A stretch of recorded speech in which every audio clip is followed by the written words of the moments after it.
अगर आप भी चाहते हैं AJB भोजपुरी का सबसे पहले ऑडियो वीडियो आप तक पहुंचे तो हमारे चैनल को सब्सक्राइब जरूर करें और हाँ, बेल आइकन को दबाना ना भूलें। बोली बोली बाबा बैजनाथ की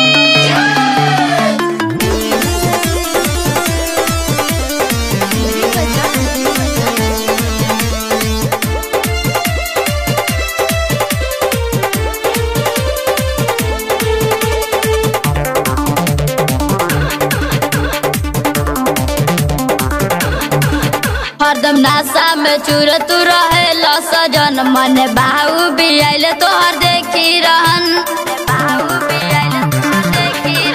हरदम नासा में चूर तू रहेला सजन मन बाहू भी आइल तोहर देखी रहन। मुंड करता जाए मोरे राजा फैशन में जीव है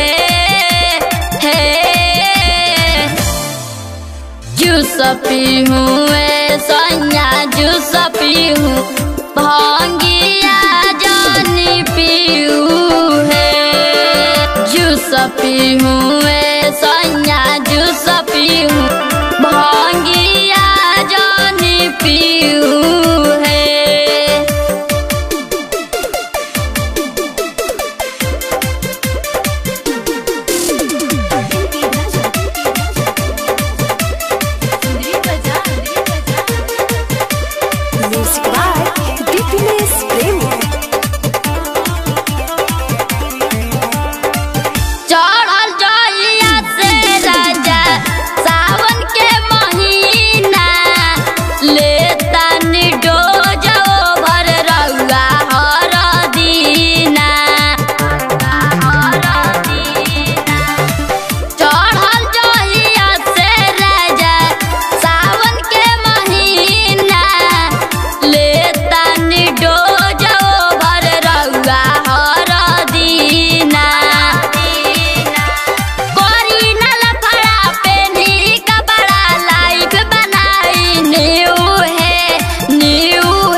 जूस पीहूँ सैया जूस पीहूँ भांगिया जानी पीहूँ है जूस पीहूँ सैया जूस पीहूँ भांगिया जानी पीहूँ है।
जूस पीहूँ सैया जूस पीहूँ भांगिया जानी पीहूँ है जूस पीहूँ सैया जूस